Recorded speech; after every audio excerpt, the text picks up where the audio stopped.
Selamat malam saudara, sinyal kuat diarahkan Ketua Umum Projo Budi Aristiadi untuk mulai merapat ke Partai Gerindra. Hal itu disampaikan Budi Ari pada hari pertama Kongres Projo ketiga yang berlangsung di Jakarta Sabtu lalu. Apakah sinyal ini merupakan langkah kuat yang tengah dijalani Budi Ari dan Projo untuk merubah haluan dari lingkar Jokowi ke lingkar Prabowo?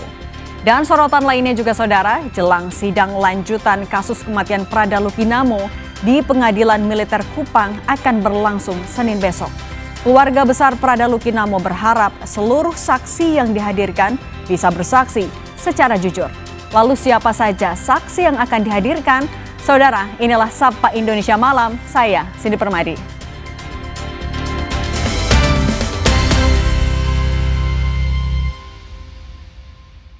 Informasi pertama, saudara, 4 rumah semi permanen terbakar di kawasan Jalan Polonia, Medan pada Minggu pagi.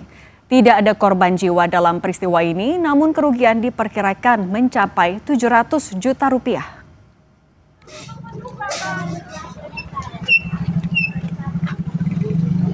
Sejumlah warga berupaya memadamkan api secara swadaya, namun upaya tersebut kurang membuahkan hasil. Dengan cepat, api merambat dari satu rumah ke rumah lainnya hingga warga kewalahan melakukan pemadaman. Satu unit tim pemadam kebakaran dari Dinas Kebakaran Medan segera turun langsung ke lapangan. Api diduga berasal dari salah satu rumah warga, di mana saat kejadian tidak ada satupun orang yang berada di dalamnya.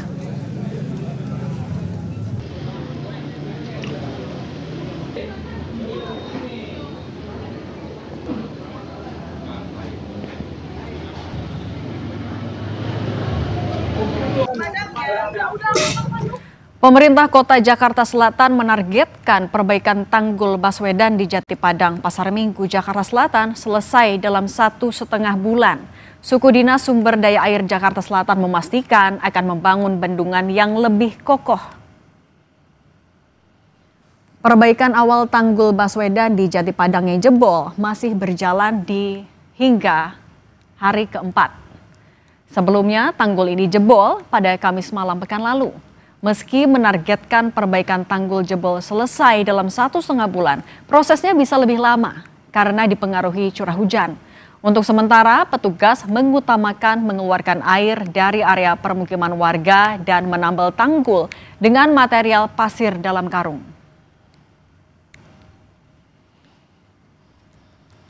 Kita targetkan sekitar 1,5 bulan ya. Mudah-mudahan ya tidak hujan lagi ya ketika kita melaksanakan pekerjaan.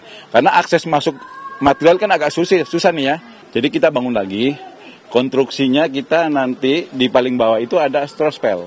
Strospel itu kedalamannya 1,5 meter supaya nanti ketika ada tekanan air ini kuat. Di samping itu di atasnya lagi ini pondasi.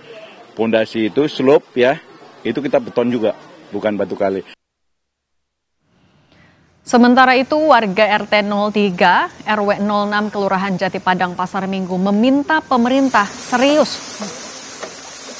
memperbaiki tanggul. Warga bilang tanggul sudah beberapa kali bocor dan banjir mengganggu mobilisasi hingga merusak harta benda warga. Warga berharap musibah tanggul jebol tak terjadi lagi.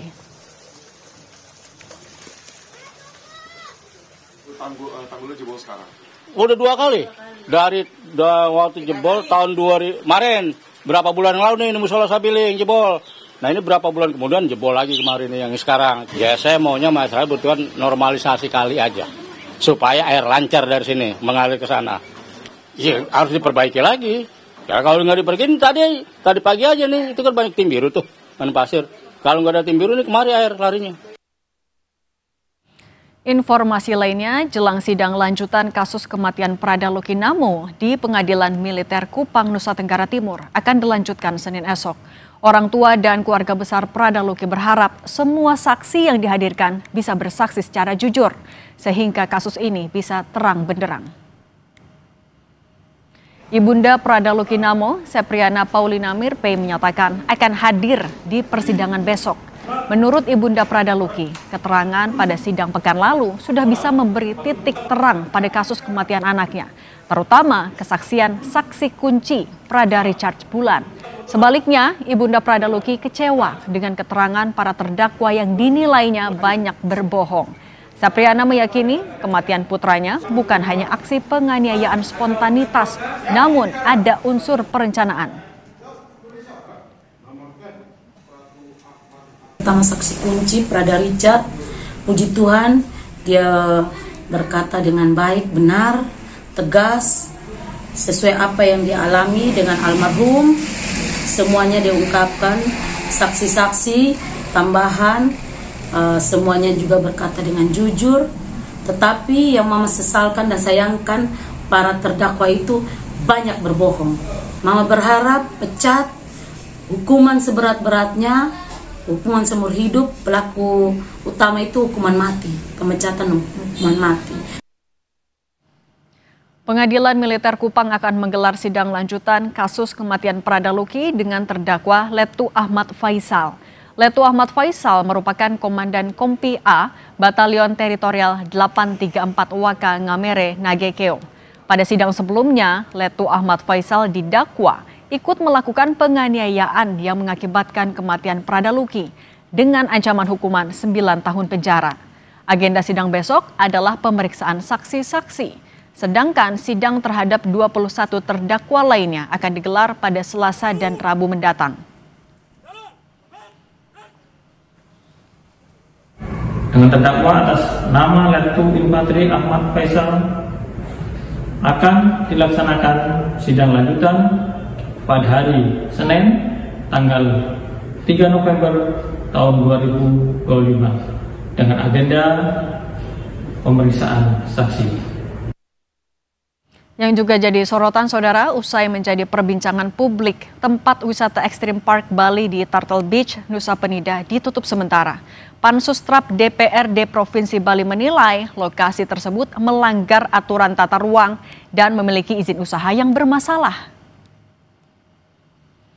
Penutupan dilakukan setelah peninjauan langsung Pansustrap DPRD Provinsi Bali yang menyatakan tempat wisata itu telah melanggar ketentuan yang mengatur pembangunan harus berjarak minimal 100 meter dari bibir jurang.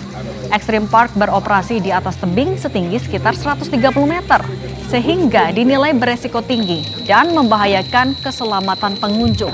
Pansus juga menemukan fakta bahwa lokasi wisata dimiliki warga negara asing asal Rusia dengan status perizinan yang belum jelas dan dipertanyakan keabsahannya.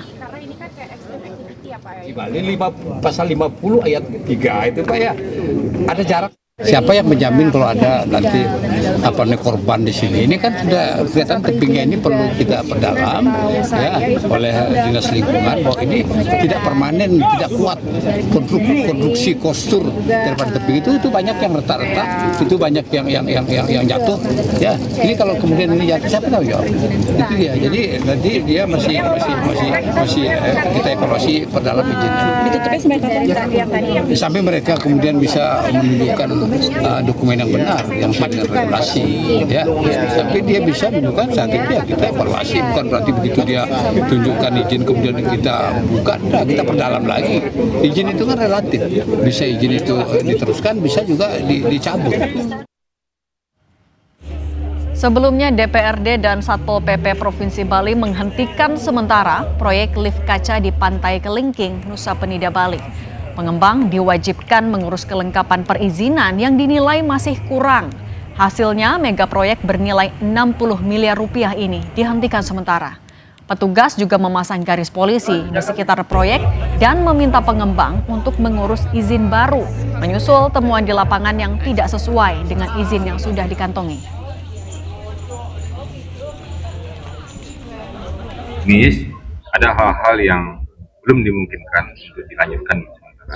Ya, kita hentikan sementara. Simpulannya kita hentikan sementara, nanti menunggu perkembangan lebih lanjut. Apa yang menjadi permasalahan sehingga bisa dilanjutkan, ya kita tunggu dari operasi teknis nanti menyampaikan. Jadi sementara hari ini kita melakukan penghentian kegiatan sementara dengan memasang polis lain.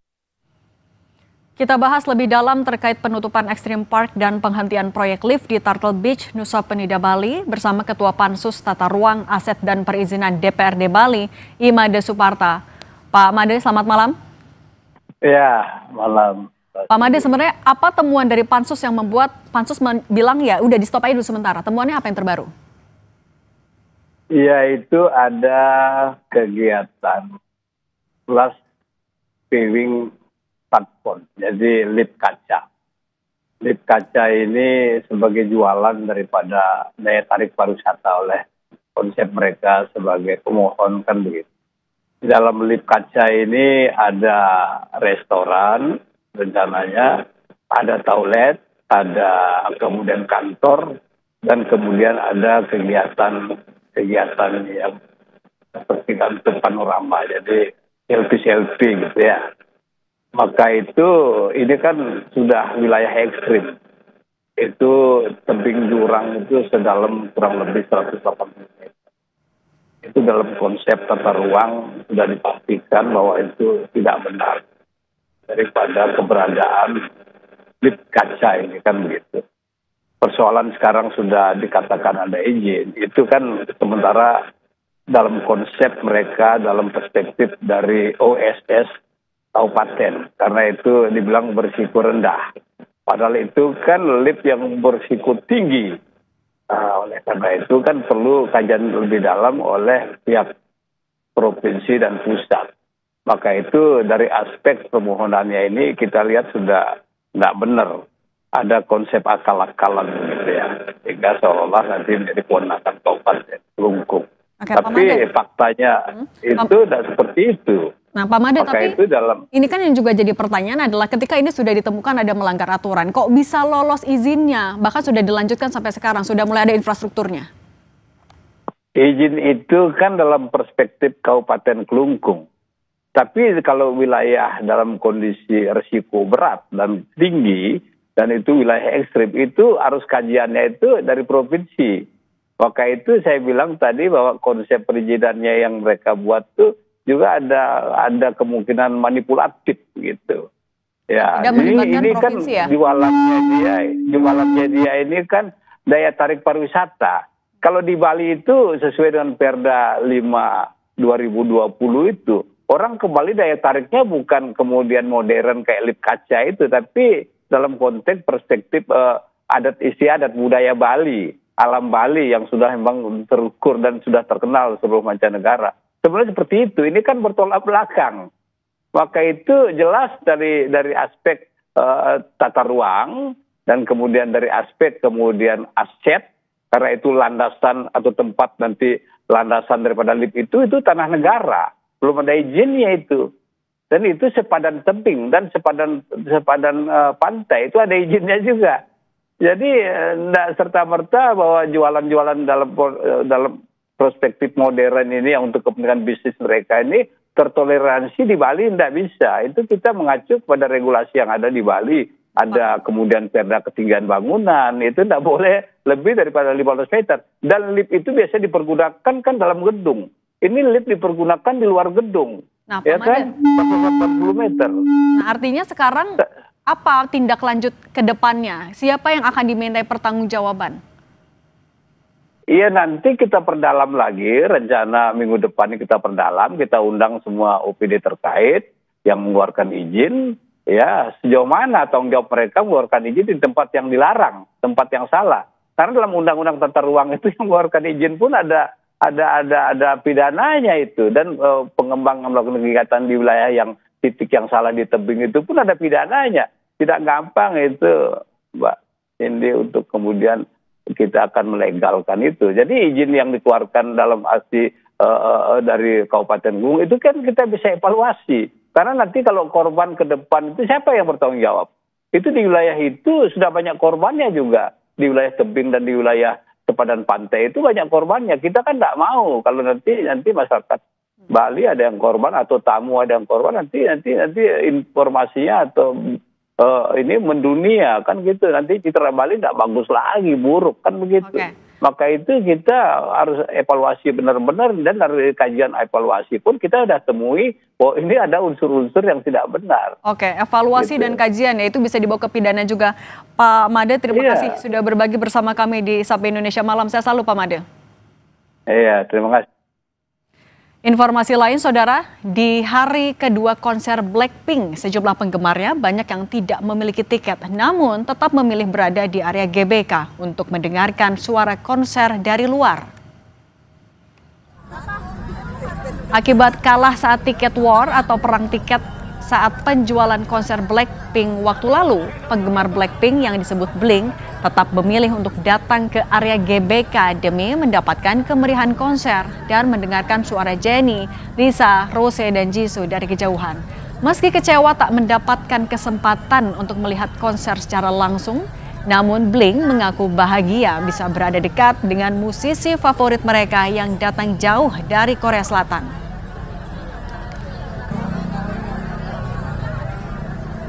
Karena memang udah ngefans dari lama sebagai Blink sejati, mau walaupun belum dapat tiket tapi kita mau nungguin di luar. Boleh tahu mbaknya dari mana? Dari Bogor, Mas. Sebelumnya memang udah pernah di tahun 2023. Jadi untuk saat ini memang nggak ngewar tiket di online tapi ngewar langsung, siapa tahu dapat. Ketua Umum Projo Budi Aristiadi menunjukkan sinyal kuat untuk merapat ke Partai Gerindra. Apakah ini pertanda perubahan haluan dari Budi Ari dan Projo? Kita akan bahas selengkapnya usai jeda, tetap bersama kami di Sapa Indonesia Malam.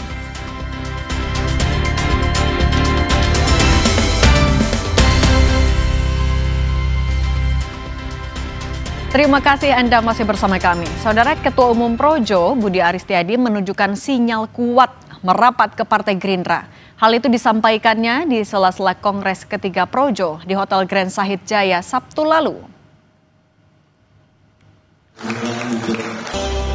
Di hadapan relawan Projo, Ketua Umum Projo Budi Aristiadi meminta izin agar ia bisa bergabung ke Partai Gerindra.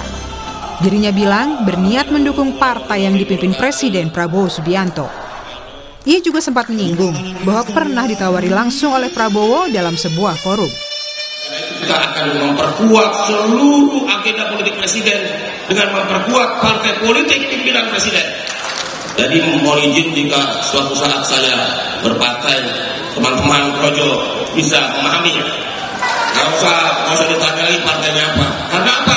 Saya mungkin satu-satunya orang yang diminta oleh Presiden langsung di sebuah forum. Ketua Harian Partai Gerindra Sufmi Dasko Ahmad yang juga hadir dalam acara Kongres Projo menyatakan belum mendengar secara langsung rencana masuknya Budi Ari ke Partai Gerindra. Dirinya menyambut baik dan akan mempertimbangkan kehadiran dari gelombang Projo yang ingin masuk ke Gerindra. Saya belum dengar langsung, nanti kalau sudah dengar langsung saya tanggepin. Ya kalau Gerindra siap, gelombang besar dari manapun. Ya kita namanya aspirasi, tentu kita akan pertimbangkan untuk diakomodir. Projo.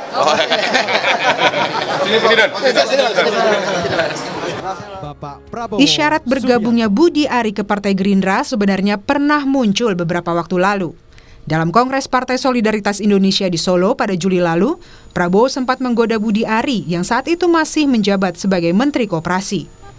Prabowo menggoda Budi Ari dengan pertanyaan pilihan antara Gerindra atau PSI. Menteri Koperasi Saudara Budi Ari Setiadi. Ini masuk PSI kok, bukan? Oh.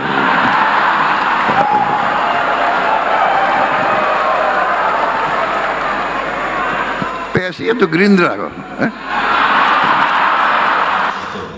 Menurut Direktur Eksekutif Trias Politika Strategis Agung Baskoro menyebut langkah Budi Ari untuk masuk ke Gerindra agar tidak identik dengan Jokowi merupakan langkah yang logis. Ia menilai jika Projo membutuhkan backup politik baru usai Jokowi tak lagi menjabat. Langkah politik yang dilakukan Budi Ari, Ketua Projo untuk masuk Gerindra dan mengganti logo Projo agar tak identik dengan Pak Jokowi merupakan langkah pragmatisme politik yang logis dan realistis karena suka atau tidak Budi Ari dan Projo butuh backup politik baru pasca Pak Jokowi tak lagi menjabat. Apalagi serangan demi serangan yang dihadapi Projo sebagai benteng utama Pak Jokowi dan keluarga Solo tak berbuah insentif politik yang maksimal. Sejumlah langkah yang dilakukan Budi Ari dan organisasinya memperkuat kesan bahwa orientasi politik mereka mulai bergeser. Apakah labuhan hati Budi Ari serta Projo akan menetap di lingkar Jokowi atau justru bergeser ke Prabowo Subianto? Tim Liputan Kompas TV. Sinyal demi sinyal terus ditunjukkan Ketua Umum Projo Budi Aris Setiadi. Apakah dengan keinginan Budi Ari merapat ke Gerindra merupakan sebuah langkah menemukan tambatan politik baru? Untuk membahasnya, saat ini kita sudah bergabung dengan politisi Partai Gerindra Hendar Samarantoko. Ada juga Handoko selaku Sekretaris Jenderal Projo dan ada Direktur Eksekutif Parameter Politik Adi Praitno. Selamat malam semuanya. Malam sini, selamat malam Bang Handoko, Mas Adi. Bung Hendar Sam, ini kan Pak Budi Ari udah jelas-jelas minta izin ke relawannya untuk masuk Gerindra. Nah, kalau dari Gerindra sendiri siap membuka pintu selebar-lebarnya untuk Budi Ari atau masih ada yang harus ditimbang dulu? Partai Gerindra adalah partai yang terbuka. Jadi memang untuk setiap warga negara Indonesia, termasuk juga Pak Budi Ari, kita menyambut baik untuk masuk sebagai anggota Partai Gerindra. Nah, karena untuk menjadi anggota Partai Gerindra itu memang tidak sulit, bahwa hanya syarat ber-KTA saja dan kemudian dia menyerahkan KTP dan KTA, kemudian nomor telepon, cukup itu aja untuk menjadi anggota. Nah, kemudian tapi Gerindra mempunyai kultur dan struktur yang kuat. Maka oleh karena itu kan saya pernah menyampaikan bahwa di kasusnya Noel kan contoh ya, kawan kita Noel, bahwa ada anggota partai, ada kader partai, ada pengurus partai. Nah, ketiga hal tersebut merupakan sesuatu yang berbeda, ya tentunya dari terminologi dan itunya. Tapi Bang Hendarson, Pak Budi Ari bilang ya ini kan juga nunggu dulu izin dari yang punya partai, dari Pak Prabowo. Artinya sebenarnya nggak ada yang harus dikhawatirkan untuk bisa masuk Gerindra? Kita welcome untuk itu sebenarnya, tidak ada ininya. Kalau memang tidak ada halangan untuk menjadi anggota, tidak ada halangan di ADART kita. Setiap orang bisa menjadi anggota dari Partai Gerindra, bergabung dengan Partai Gerindra, ya. Tapi untuk menjadi kader dan pengurus tentunya ada mekanisme yang harus dilalui, kan gitu. Nah, oleh karena itu itu ada di DPP tentunya. Dalam hal ini Ketua Dewan Pembina dan Ketum kita Pak Prabowo. Oke. Nah kalau kalau gitu ke Bang Handoko. Bang Handoko, kalau tadi mendengar dari pernyataannya Bang Hendar Sam, terbuka lebar kok. Nah, ini apakah artinya akan diikuti juga tidak hanya Pak Budi Ari, tapi anggota relawan Projo juga akan masuk Gerindra? Baik, terima kasih.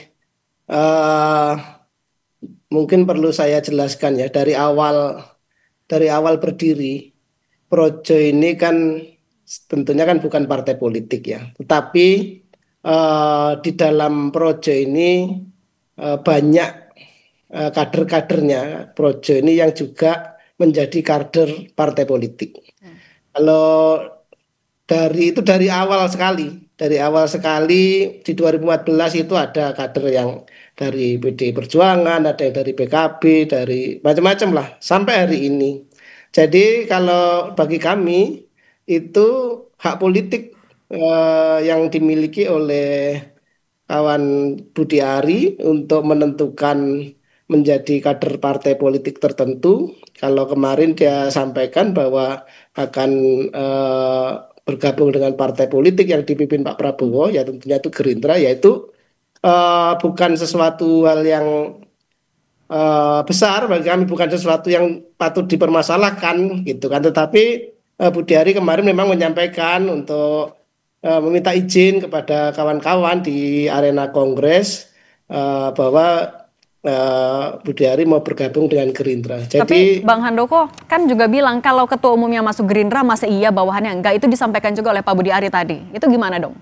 Saya pikir tidak begitu ya. Saya sendiri ini kader Partai Golkar. Kebetulan saya juga pengurus, saya salah satu ketua di Dewan Pimpinan Pusat Partai Golkar. Jadi itu biasa saja, tetapi kita lihat nanti perkembangannya, karena bagi kami Projo ini dalam ADART yang kita sepakati dulu itu kita memang tidak menjadi underbow dari salah satu partai, ya kan. Jadi Tetapi kami terbuka saja dengan siapapun yang menjadi kader partai, tetapi kemudian mempunyai ideologi yang sama, cita-cita yang sama tentang kerakyatan, gitu, tentang Indonesia ya. Kemudian kita bergabung di apa Di namanya? partai politik ya. Oke. Oke. Nah, kalau Mas Adi, sebenarnya bagaimana Anda membaca sinyal manuver dari seorang Budi Ari? Tepatkah kalau misalnya tujuannya adalah untuk menjaga eksistensi dan relevansi? Ya, saya kira ada dua hal. Pertama, harus diakui sepertinya Pak Budi Ari mulai realistis membaca anatomi kekuatan politik di negara kita. Memang salah satu instrumen terkuatnya adalah partai politik. Jabatan-jabatan politik strategis apapun di negara kita, bergen dan proses politiknya itu dalam banyak hal ditentukan dan dikendalikan oleh partai politik, mulai dari konfigurasi soal pilpres, pileg, pilkada, dan seterusnya, termasuk juga jabatan-jabatan politik pasca pertarungan politik itu selesai. Jadi ini yang sepertinya membuat kenapa sosok seperti Pak Budi Ari yang dulu mungkin tidak terlampau terafiliasi dengan salah satu partai politik tertentu, akhirnya memutuskan bergabung dengan partai. Kenapa memilih Gerindra? Ya tentu karena Gerindra partai pemenang pemilu, partainya Bang Hendarsam, partainya pemenang pilpres. Jadi siapapun pastinya punya intensi dan tertarik untuk menjadi bagian dari partai pemenang pemilu. Dan ini adalah sesuatu yang terulang. Dulu waktu PDIP yang berkuasa, banyak yang ingin pindah ke PDIP. Sebelumnya lagi ketika Demokrat berkuasa, banyak sekali yang kemudian pindah ke Demokrat. Ini adalah magnet yang memang dimiliki oleh partai pemenang pemilu dan partai penguasa yang saya kira semua elemen politik jika ingin terjun ke partai pastinya ingin bergabung di dalamnya. Tapi Mas Adi, kalau melihat manuvernya ini sebenarnya hanya ingin merapat ke kekuasaan atau mau mulai melepaskan apa ya? Kan logonya aja saja diganti dari Pak Jokowi kayaknya mau diganti atau mau melepaskan sejarah yang lama. Nah itu yang faktor yang kedua yang ingin saya sampaikan. Memang kalau kita membaca percakapan publik di media sosial ataupun komentar-komentar di media online, saya kan hampir men-tracking satu persatu tiap hari ya, omongan publik, netizen di media sosial. Memang harus diakui ada 3 variabel yang kemudian ditengarai oleh publik. Ini semacam langkah politik yang secara perlahan dilakukan oleh kawan-kawan Projo yang mencoba untuk meninggalkan langkah politik Jokowi secara perlahan. Bukan hanya soal Pak Budi Ari yang ingin bergabung dengan partai seperti Gerindra, tapi adanya transformasi politik katanya yang kemudian menghilangkan siluet foto Jokowi di logo mereka. Itu kan adalah sebagai penegas betapa Projo ini seakan-akan tidak ingin teridentifikasi lagi sebagai bagian dari Pak Jokowi. Padahal publik taunya dulu ya Projo itu adalah Jokowi, dan bahkan kita seringkali mendengarkan putih kata Jokowi, putih pula kata Projo, merah kata Jokowi, merah pula kata Projo, dan seterusnya. Jadi ketika itulah kemudian publik bertanya-tanya, kalau memang ingin terus tegak lurus bersama dengan Jokowi, ya tentu pilihan politiknya bukan ke Gerindra, tetap misalnya bersama dengan PSI, atau bersama dengan PSI yang sangat dekat dengan Jokowi, termasuk juga soal logonya nggak perlu diubah. Bahkan kita mendengarkan hari ini satu pernyataan yang semakin eksplisit bagaimana Projo itu seakan-akan semakin menghilangkan bagaimana jejak politik Jokowi di relawan politik ini. Ketika nama Projo itu tidak lagi dikaitkan dengan pro Jokowi, tapi katanya didasarkan atas bahasa Sanskerta, berbahasa negeri ataupun rakyat dan seterusnya. 3 variabel inilah yang kemudian per hari ini Cindy yang kemudian dikonklusikan oleh publik bahwa Projo di kongresnya yang ketiga secara perlahan memang ya meninggalkan langkah politik Pak Jokowi, di mana sudah mulai ada diferensiasi dari Pak Jokowi pindah ke haluan yang saat ini sedang berkuasa. Nah tapi oke, artinya juga seberapa kuat Projo dan juga seorang Budi Ari akan memperkuat orientasi politik, seberapa kuat akan mendukung Gerindra. Tapi jangan dijawab dulu, bapak-bapak semua, nanti kita akan kembali lagi tetap bersama kami di Sapa Indonesia Malam.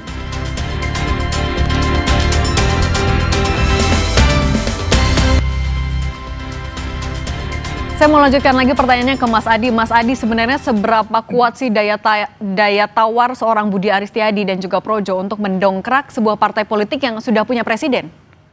Ya saya kira memang dalam konteks demokrasi elektoral secara langsung, di mana pilpres, pileg ataupun pilkada dipilih one man one vote, saya kira kekuatan politik apapun menjadi penting, Cindy. Karena yang menjadi salah satu kekuatan politik mereka adalah elemen-elemen yang terakumulasi sebagai kekuatan politik mereka. Sekalipun misalnya tidak terlampau terdeteksi secara rigid, sejauh mana kekuatan politik relawan seperti Projo, tapi dalam banyak hal, apa yang mereka lakukan dalam banyak hal tentu dianggap sebagai bagian dari untuk menganyam sesuatu yang tidak pernah dilakukan oleh partai politik. Karena kalau kita melakukan kerja-kerja politik yang dilakukan oleh partai, misalnya kita cek satu persatu, ada misalnya basis konstituen, termasuk juga soal isu-isu politik yang tidak tergarap secara signifikan, baik oleh partai ataupun bagian dari yang dilakukan oleh kekuasaan hari ini. Karenanya posisi relawan menjadi penting dalam konteks itu.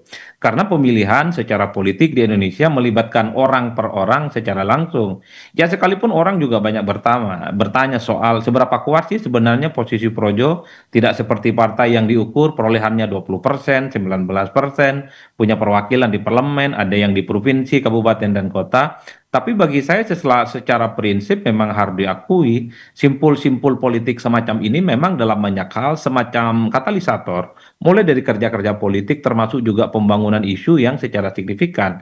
Betul bahwa hari ini memang Gerindra itu punya sosok yang cukup powerful, the one and only Pak Prabowo Subianto, tapi tentu pada saat yang bersamaan jika ada kelompok dan relawan politik tertentu menjadi bagian di dalamnya, tentu akan semakin membuat betapa partai ini akan begitu banyak mendapatkan dari dukungan-dukungan dari elemen politik yang lain. Oke.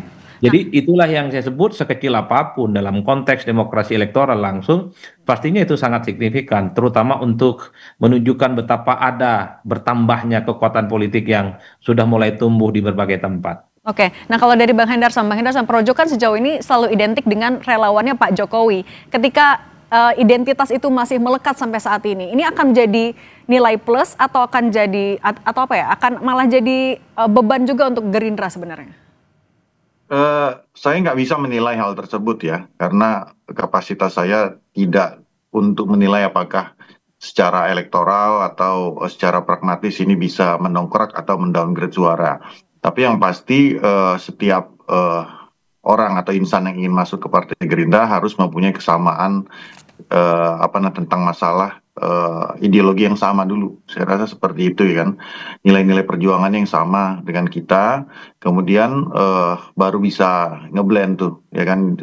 Oleh karena itu ketika mempunyai kesamaan ideologi ya, apakah ini kan kita ngomongin Pak Budi Ari ya, Pak Budi Ari mempunyai kesamaan ideologi yang dengan Gerindra dan memahami ideologi Gerindra. Oleh karena itu manifestasinya itu mungkin baru bisa terlihat pada saat beliau menjadi anggota dan mengimplementasikan hal tersebut. Jadi tapi ketika Projo sudah menyatakan dukungannya untuk Pak Prabowo di 2029 itu tidak cukup untuk menggambarkan ideologi dari Pak Budi Ari? Kan seperti tadi sudah disampaikan oleh Bang Handoko tadi, sampaikan bahwa ini kan saya nggak tahu ya, sepengetahuan saya baru Pak Budi Arinya aja, Bang Budi Ari aja nih, Bang Budi aja yang baru menyatakan hal tersebut. Apakah Projo secara organisasi ini resmi ya kan, secara ofisial masuk ke ke dalam menjadi anggota, otomatis menjadi anggota Partai Gerindra? Saya belum setahu saya belum. Baru beliau saja yang minta izin kan kepada kader-kader yang lain. Nah, apakah itu nanti diikuti dan sifatnya wajib atau tidak?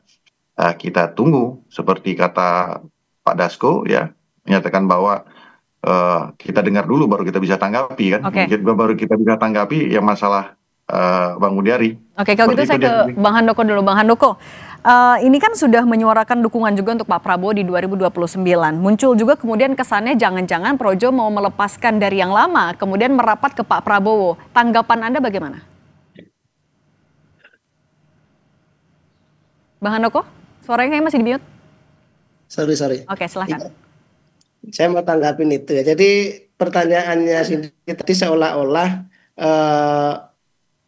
Projo ini kemarin di Pak Jokowi terus kemudian berganti mendukung Pak Prabowo begitu ya. Padahal kan realita politiknya nggak begitu.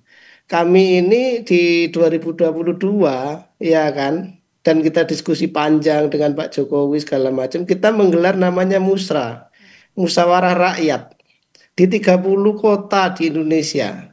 Ya kan, di 30 provinsi.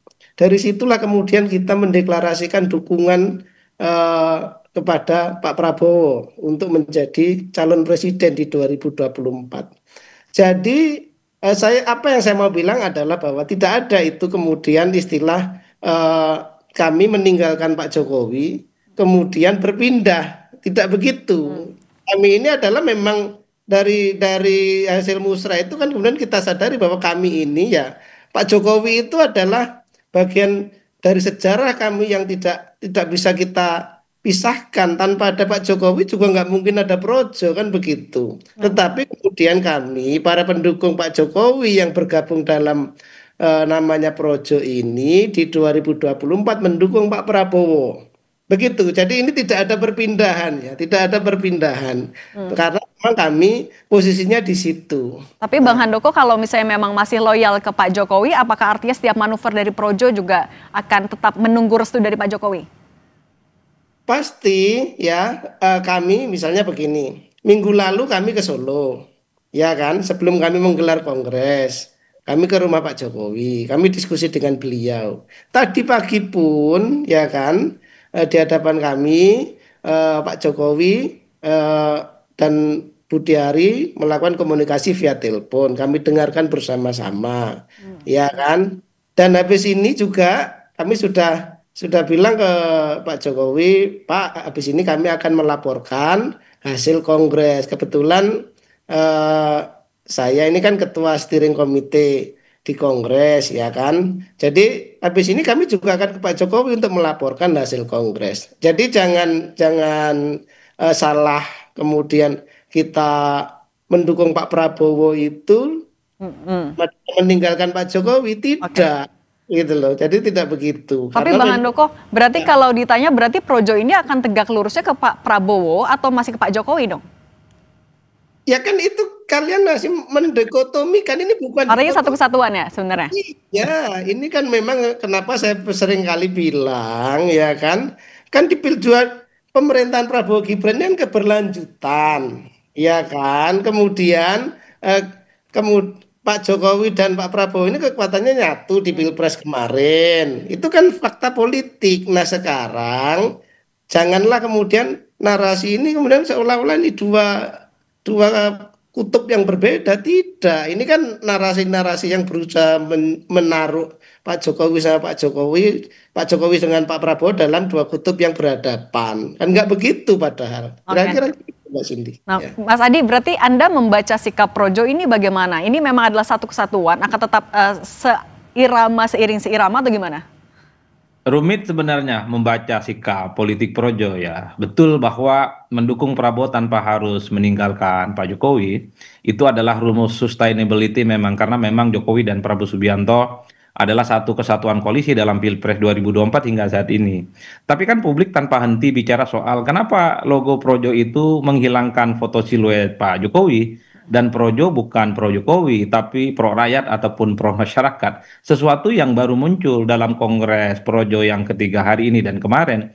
Itulah yang sebenarnya menjadi kerumitan-kerumitan sendiri, karena namanya Projo itu adalah nama yang sangat identik dengan Jokowi 11-12. Makanya dulu waktu kita melihat logo Projo, ada tulisan Projo, di bawahnya ada fotonya Pak Jokowi, itu kan gegap gempita betul disambut oleh kawan-kawan keseluruhan yang ada di relawan Jokowi ya. Tapi pada hari ini kita mendengarkan itu kan seakan-akan secara perlahan bahwa Jokowi itu secara perlahan memang ingin ditinggalkan bekas dan langkah-langkah politiknya dan lebih mengarah kepada kekuasaan politik hari ini. Maka tidak mengherankan kalau kemudian publik itu berkesimpulan pada dua hal. Satu, memang ini adalah langkah politik yang berbeda dari Jokowi yang dilakukan oleh Projo. Yang kedua ya Projo harus berubah dong namanya, jangan Projo lagi tapi Probo. Karena Projo itu masih identik dengan presiden yang lama. Probo adalah presiden masa depan, hari ini berkuasa dan sangat mungkin akan menjadi presiden 2 periode karena akan maju kembali di 2029. Hal-hal semacam ini mesti clear disampaikan kepada publik, Bang Handoko. Karena kalau kita mau jujur sebenarnya per hari ini publik punya satu keyakinan persis. Ini adalah langkah yang cukup tebal dari Projo, sinyal yang kuat betapa Projo sudah menganggap Pak Jokowi adalah presiden masa lalu, sudah dianggap tidak terlampau penting variabel-variabel politiknya, dan sudah mulai menjadi bagian dari kekuasaan politik hari ini. Kok hanya ingin menegaskan bahwa Projo mendukung penuh kekuatan politik, agenda-agenda politik Pak Prabowo, saya kira ini sudah tergambar kok dalam Pilpres 2024 yang lalu, karena Projo memang Bung Prabowo dan Gibran. Dan kita juga tahu Pak Budi Ari adalah bagian dari salah satu menteri yang dulunya menjadi Menteri Koperasi sekalipun kemarin itu sempat diresapel. Jadi bagi saya ini hanyalah semacam argumen untuk menutupi bagaimana Projo itu tidak dituduh meninggalkan Pak Jokowi dan lebih memilih kekuasaan hari ini. Oke, manuvernya juga masih kita nantikan nanti Bang Handoko. Terima kasih Bang Hendar Samarantoko, Bang Handoko dan juga Mas Adi Prayitno sudah berbagi bersama kami di Sapa Indonesia Malam. Sehat selalu semuanya. Terima kasih. Kami masih akan kembali dengan informasi jelang sidang lanjutan kasus kematian Prada Lukinamo di Pengadilan Militer Kupang, Nusa Tenggara Timur akan dilanjutkan Senin esok. Lalu siapa saja saksi yang akan dihadirkan? Kita akan bahas usai jeda.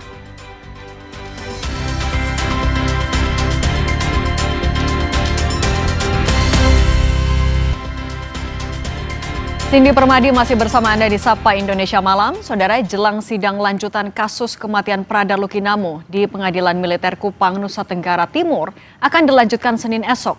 Orang tua dan keluarga besar Prada Luki berharap semua saksi yang dihadirkan bisa bersaksi secara jujur sehingga kasus ini bisa terang benderang. Ibunda Prada Lukinamo, Sepriana Paulina Mirpe, menyatakan akan hadir di persidangan besok. Menurut Ibunda Prada Luki, keterangan pada sidang pekan lalu sudah bisa memberi titik terang pada kasus kematian anaknya, terutama kesaksian saksi kunci Prada Richard Bulan. Sebaliknya Ibunda Prada Luki kecewa dengan keterangan para terdakwa yang dinilainya banyak berbohong. Sepriana meyakini kematian putranya bukan hanya aksi penganiayaan spontanitas, namun ada unsur perencanaan. Saksi kunci Prada Richard, puji Tuhan, dia berkata dengan baik, benar, tegas, sesuai apa yang dialami dengan almarhum. Semuanya diungkapkan, saksi-saksi, tambahan, semuanya juga berkata dengan jujur. Tetapi yang Mama sesalkan dan sayangkan, para terdakwa itu banyak berbohong. Mama berharap pecat, hukuman seberat-beratnya, hukuman seumur hidup, pelaku utama itu hukuman mati, pemecatan hukuman mati. Perkembangan terkini jelang sidang lanjutan kasus kematian Prada Luki akan disampaikan jurnalis Kompas TV ini Putu Trisnanda dan juru kamera Roy Ilman. Putu, selamat malam. Jadi agenda besok seperti apa, siapa saja saksi yang akan dihadirkan? Ya, selamat malam Cindy dan juga saudara. Rencananya pekan ini dari Senin sampai dengan Rabu ini merupakan tahap pembuktian di mana persidangan dari mendiang Prada Lukinamo ini akan kemudian mulai menguji baik itu keterangan saksi, ahli dan juga barang bukti yang sudah dikumpulkan oleh auditor. Nah, rencananya pada Senin besok ini akan kembali begitu ya menggelar sidang untuk terdakwa atas nama Letda Infantri Ahmad Faisal yang merupakan komandan Kompi dari Prada Lukinamo yang sebelumnya ini juga sudah menjalani proses persidangan awal di mana dibacakan dakwaan begitu ya oleh auditor militer dan dikenakan pasal berlapis, yakni pasal 131 dan juga 132 Undang-Undang Peradilan Militer, di mana dari pasal 131 dan juga 132 kalau kita lihat bunyinya ini berkaitan dengan pembiaran. Di pasal 131 ini disebutkan bahwa ada pembiaran bagi anak buahnya begitu ya melakukan tindak kekerasan, sementara di 132 ini membahas bagaimana kemudian sebagai komandan kompi atau sebagai komandan pasukan ini membiarkan atau lalai kemudian membiarkan adanya tindak kekerasan yang kemudian berujung kepada tewasnya atau kematian dari Prada Lukinamo. Nah, besok rencananya ini ada satu saksi lagi di mana informasi sementara ini merupakan anggota TNI yang juga masih satu kantor yang sama, yakni di batalion yang sama. Tapi sampai dengan malam hari ini, Cindy dan juga saudara belum disampaikan kepada publik secara resmi apa perannya dan kemudian akan digali terkait dengan hal apa. Karena memang satu anggota TNI ini seharusnya sudah bersaksi sebelumnya di mana dalam perkara nomor 40 yang menyangkut Letda Ahmad Faisal ya, ini disampaikan bahwa Letda Infantri Ahmad Faisal ini disampaikan bahwa memang harusnya ada 7 saksi tapi 6 baru diperiksa dan besok akan diperiksa satu lagi, dan rencananya pada hari Selasa ibu angkat dari Prada Lukinamo ini juga akan dihadirkan sebagai saksi untuk 17 terdakwa. Jadi dari 22 terdakwa ini dipisah menjadi 3 perkara. Satu ini berdasarkan perannya masing-masing di mana ada komandannya di situ yakni Ahmad Faisal, kemudian 17 terdakwa dan nanti ada 4 terdakwa terdakwa lainnya lagi di perkara yang berbeda. Jadi kita masih nantikan Cindy dan juga saudara apa yang kira-kira akan digali, tapi satu yang pasti keadilan ini ditunggu sekali oleh keluarga dari Prada Lukinamo supaya nanti terang benderang di proses persidangan. Cindy. Jurnalis Kompas TV Niputu Trisnanda dan Roy Ilman, terima kasih atas laporan Anda. Kita beralih ke informasi lain. Saudara, Raja Keraton Solo Pakubuwono ke-13 meninggal dunia di usia 77 tahun setelah sempat menjalani perawatan di rumah sakit sejak September 2025. Menurut kerabat Keraton Surakarta, Pakubuwono ke-13 memang telah cukup lama menjalani perawatan karena kondisi kesehatan yang menurun.